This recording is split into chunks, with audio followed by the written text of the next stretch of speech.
여러분, 지금 당장 냉장고를 열어보세요. 그 안에 있는 저지방 요거트, 마가린, 그리고 건강식이라며 쟁여둔 시리얼들. 사실 이것들이 여러분의 몸을 서서히 망가뜨리고 있던 주범이었다면 믿으시겠습니까? 지난 50년 동안 우리가 상식으로 믿어왔던 영양학의 성전이 오늘부로 완전히 무너져 내렸습니다. 전 세계 모든 식단의 기준점을 세우는 미국 정부가 마침내 항복 선언을 했기 때문입니다. 그동안 우리를 지배해온 고탄수화물 저지방의 시대는 끝났습니다. 아니, 정확히 말하면 인류 최대의 사기극이 막을 내린 겁니다. 반갑습니다. 세상 모든 현상에 숨겨진 원리를 파헤치는 원리사전입니다. 오늘 이야기는 여러분의 생명과 직결된 아주 긴박한 소식입니다. 트럼프 행정부가 발표한 2025년에서 2030년 새 식단 지침은 단순히 권장사항을 조금 바꾼 수준이 아닙니다. 이것은 거대 식품 기업의 로비와 잘못된 정치가 만들어낸 50년의 비극을 끝내겠다는 선전포고입니다. 미국이 왜 그토록 애지중지하던 식품 피라미드를 쓰레기통에 던져버렸는지, 그리고 밥과 국 없이는 못 사는 우리 한국인의 식탁에는 어떤 치명적인 비상등이 켜졌는지 그 충격적인 원리를 지금부터 아주 깊숙이 파헤쳐 보겠습니다. 오늘 이 영상을 끝까지 보신다면 여러분의 식탁은 물론이고 여러분의 수명 자체가 완전히 바뀌게 될 겁니다. 자, 상상해 보세요. 1970년대 후반 미국의 어느 회의실에서 인류의 비극이 시작됩니다. 당시 미국은 심장병 환자가 급증하자 그 원인을 찾으려 혈안이 돼 있었습니다. 이때 안셀키즈라는 학자가 아주 그럴듯한 주장을 들고 나옵니다. 지방이 혈관을 막아 심장병을 일으킨다는 이른바 지질가설이었죠. 하지만 여기에는 거대한 함정이 있었습니다. 설탕 산업의 강력한 로비가 개입되면서 설탕의 위험성은 싹 가려지고 엉뚱한 지방이 독박을 쓰게 된 겁니다. 그렇게 탄생한 것이 우리가 학교에서 배운 그 유명한 식품 피라미드입니다. 맨 밑바닥에 빵, 시리얼, 파스타 같은 탄수화물을 깔아두고 가장 많이 먹으라고 권장했죠. 하지만 그 결과는 어땠나요? 지방 섭취를 그렇게 줄였는데도 비만율은 멈출 줄 모르고 폭등했고 당뇨와 고혈압 같은 만성 질환은 전 인류를 덮쳤습니다. 왜일까요? 원리는 간단합니다. 지방을 뺀 자리에 맛을 내기 위해 설탕과 정제 탄수화물을 쏟아부었기 때문입니다. 이번 미국의 새 지침은 바로 이 지점을 정면으로 겨냥합니다. 그동안 악마로 몰렸던 붉은 육류, 달걀 노른자, 버터 같은 천연 포화 지방은 죄가 없다는 것을 공식적으로 인정한 겁니다. 진짜 범인은 지방이 아니라 우리 혈관 속에서 인슐린 폭탄을 터뜨리는 설탕과 정제 탄수화물이었다는 사실이 50년 만에 천하에 드러난 것이죠. 트럼프 행정부가 왜 이렇게 강하게 나오는 걸까요? 그건 바로 돈 때문입니다. 현재 미국이 비만과 당뇨 관련 질환으로 지출하는 의료비가 연간 570조 원이 넘습니다. 이건 전쟁 비용보다 무서운 수치입니다. 인슐린 저항성을 해결하지 못하면 국가 경제가 파탄날 지경에 이르자 마침내 과학의 목소리에 귀를 기울이기 시작한 겁니다. 그렇다면 여기서 우리는 정말 소름 끼치는 질문을 하나 던져야 합니다. 과연 우리 한국인의 식탁은 안전할까요? 흔히들 한식은 건강식이라고 생각하시죠? 하지만 원리적으로 뜯어보면 지금의 한식은 탄수화물 지옥이나 다름없습니다. 하얀 쌀밥이라는 거대한 정제 탄수화물 덩어리를 기본으로 깔고 설탕이 듬뿍 들어간 고추장 베이스의 반찬들, 거기다 식후에 마시는 달콤한 믹스커피나 탕후루 같은 디저트까지. 이건 미국이 이번에 퇴출을 선언한 초가공식품의 집합체와 다를 바 없습니다. 미국의 새 지침이 강조하는 핵심은 진짜 음식으로 돌아가라는 겁니다. 공장에서 기계로 찍어낸 시리얼 대신 마당에서 키운 달걀을 먹고 설탕이 가득한 요거트 대신 천연 버터를 곁들인 고기를 선택하라는 거죠. 이건 단순히 개인의 취향 문제가 아닙니다. 미 연방정부는 이 지침을 학교 급식과 군대 식단에 즉각 반영하기로 했습니다. 아이들의 식판에서 가공된 빵과 주스를 치워버리고 양질의 단백질과 건강한 지방을 채우기 시작한 겁니다. 수십 년간 식품업계가 쳐놓은 저지방이라는 달콤한 함정에서 국가가 직접 국민들을 구출하기 시작한 역사적인 순간입니다. 이번 개편안에서 가장 눈여겨봐야 할 대목은 단백질 권장량의 대폭 상향입니다. 기존의 기준은 체중 1kg당 0.8g이었어요. 70kg 성인이면 하루에 고기 한두 점 먹으면 끝나는 수준이었죠. 하지만 새 지침은 말합니다. 그건 죽지 않을 정도로만 먹는 수준이라고요. 이제는 체중 1kg당 1.2g에서 최대 1.6g까지 먹으라고 권고합니다. 왜 이렇게 단백질에 집착하는 걸까요? 그 원리를 알면 무릎을 탁 치게 되실 겁니다. 첫 번째 원리는 근육과 혈당의 상관관계입니다. 여러분, 근육은 단순히 몸매를 좋게 만드는 도구가 아닙니다. 우리 몸에서 포도당을 태우는 가장 큰 소각장입니다. 나이가 들면서 근육이 줄어들면 똑같은 양의 밥을 먹어도 혈당이 조절되지 않습니다. 불을 태울 소각장이 없어졌으니까요. 미국 정부는 비만과 당뇨의 근본적인 해결책을 단백질을 통한 근육 유지에서 찾은 겁니다. 두 번째 원리는 포만감의 경제학입니다. 여러분, 라면 한 그릇 먹으면 금방 배가 꺼지죠? 하지만 스테이크를 든든하게 먹으면 몇 시간 동안 배가 안 고픕니다. 단백질은 탄수화물보다 훨씬 강력하게 뇌의 포만감 중추를 자극합니다. 즉, 단백질을 충분히 먹으면 자연스럽게 야식이나 간식에 대한 갈망이 사라집니다. 억지로 참는 다이어트가 아니라 몸이 알아서 안 먹게 만드는 원리입니다. 그런데 우리 한국 노년층의 식단을 보세요.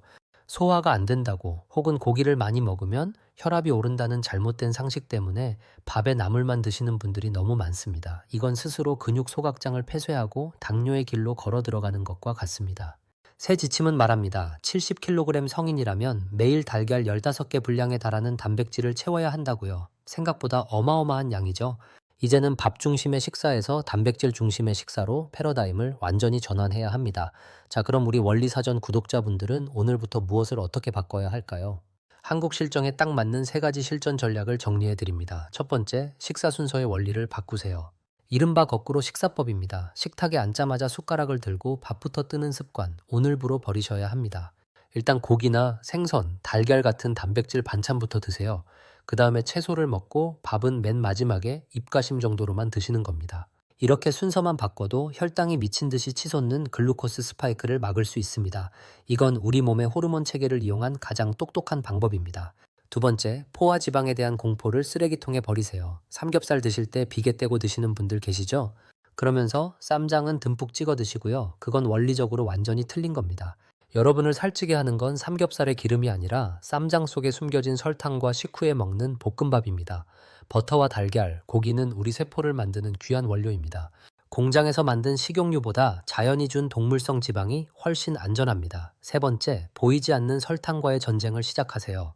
한식의 치명적인 약점은 모든 양념에 설탕이 들어간다는 겁니다. 불고기, 갈비, 심지어 김치찌개에도 설탕이 듬뿍 들어갑니다. 조리하실 때 설탕 대신 대체 감미료를 쓰거나 아예 재료 본연의 맛을 즐기는 훈련을 하셔야 합니다. 특히 과일 주스는 절대 건강 음료가 아닙니다. 그건 그냥 설탕물입니다. 과일은 주스가 아니라 통째로, 그것도 아주 적은 양만 드셔야 합니다. 미국의 이번 식단 혁명은 단순히 무엇을 먹느냐의 문제가 아닙니다. 수십 년간 우리를 속여온 거대 자본과 잘못된 이념에 맞서 나의 소중한 몸을 지키는 지적인 저항입니다. 병든 국민은 국가의 짐이 되지만 건강한 국민은 국가의 자산입니다. 우리나라도 이제는 전통적인 밥상이라는 환상에서 깨어나야 합니다. 최신 과학이 증명하는 저탄수화물 고단백 식단만이 우리 가족의 미래를 지킬 수 있습니다. 식단은 습관이고 습관은 결국 여러분의 운명을 결정합니다. 오늘 당장 밥 공기를 절반으로 줄이고 그 빈자리를 따끈한 달걀 프라이 2알로 채워보세요. 이 작은 변화가 10년 뒤 여러분의 건강 성적표를 완전히 바꿔놓을 겁니다. 원리사전은 언제나 여러분이 현상의 본질을 꿰뚫어보고 더 나은 삶을 선택할 수 있도록 돕겠습니다. 오늘 이야기가 유익하셨나요? 수십 년간 우리를 속여온 건강 상식, 이제는 여러분이 주변 분들에게 알려주셔야 합니다. 여러분은 이번 미국의 식단 개편에 대해 어떻게 생각하시나요? 여러분만의 건강한 식단 비결이 있다면 댓글로 공유해주세요. 원리사전은 더 날카롭고 유익한 원리를 들고 다시 찾아오겠습니다. 구독과 좋아요는 더 좋은 영상을 만드는 큰 힘이 됩니다. 지금까지 원리사전이었습니다. 감사합니다. 여러분, 아직 영상 끄지 마세요. 정말 중요한 사실 하나만 더 짚고 넘어가겠습니다. 우리가 흔히 먹는 된장찌개나 김치찌개, 그 자체는 훌륭한 발효식품입니다. 하지만 문제는 그 찌개와 함께 먹는 밥 2공기, 그리고 찌개 맛을 내기 위해 들어간 설탕과 조미료입니다. 식당에서 파는 제육볶음 한 접시에 각설탕이 몇 개나 들어가는지 아신다면 아마 기겁하실 겁니다. 이제는 음식을 볼 때 칼로리 숫자를 보지 마세요. 대신 이 음식이 내 몸의 인슐린을 얼마나 자극할까를 고민하셔야 합니다. 고칼로리라도 인슐린을 자극하지 않는 지방은 에너지로 쓰이지만 저칼로리라도 인슐린을 치솟게 하는 탄수화물은 고스란히 뱃살로 저장됩니다. 이것이 비만의 핵심 원리입니다. 다시 한번 강조합니다. 고기는 죄가 없습니다. 죄는 우리 식탁을 점령한 공장제 가공식품과 정제된 곡물에게 있습니다. 미국의 이 거대한 식단 혁명이 여러분의 냉장고를 바꾸고 나아가 여러분의 인생을 건강하게 바꾸는 시작점이 되기를 진심으로 바랍니다. 다음 시간에는 더 충격적인 건강의 원리로 돌아오겠습니다. 진짜로 마칩니다. 건강한 하루 보내세요. 구체적인 식단 실천법이 궁금하시다면 다음 영상도 꼭 확인해 주시기 바랍니다. 여러분의 건강한 삶을 원리사전이 응원합니다. 여러분, 혹시 스탈링그라드 싸대기 갈 길 정도의 아파트 지옥이라는 표현 기억하시나요? 서울의 방어력을 설명할 때 쓰였던 이 강렬한 비유처럼 우리 몸도 탄수화물이라는 거대한 장벽에 막혀 제대로 된 영양소를 받아들이지 못하고 있습니다. 이제 그 콘크리트 같은 탄수화물 벽을 허물고 단백질이라는 튼튼한 기초 공사를 다시 시작해야 할 때입니다. 단백질 섭취를 늘리는 게 어렵게 느껴지신다면 아주 쉬운 예시를 들어볼게요. 편의점에 가셨을 때 샌드위치나 삼각김밥 대신 구운 달걀이나 닭가슴살 발을 고르세요. 카페에 가셨을 때 시럽이 듬뿍 들어간 라떼 대신 아메리카노나 차를 선택하세요. 이런 작은 선택들이 모여 여러분의 인슐린 저항성을 개선하고 신진대사를 정상화합니다. 미국 정부가 50년 만에 정책을 바꾼 것은 그만큼 상황이 절박했기 때문입니다. 우리도 그 절박함을 느껴야 합니다. 남들도 다 그렇게 먹는데 뭐 어때라는 생각은 위험합니다. 통계는 거짓말을 하지 않습니다. 급증하는 당뇨와 암, 치매의 이면에는 우리가 매일 먹는 식단이 있습니다. 원리사전은 앞으로도 여러분이 광고와 로비에 속지 않고 과학적인 근거를 바탕으로 건강을 설계할 수 있도록 돕겠습니다.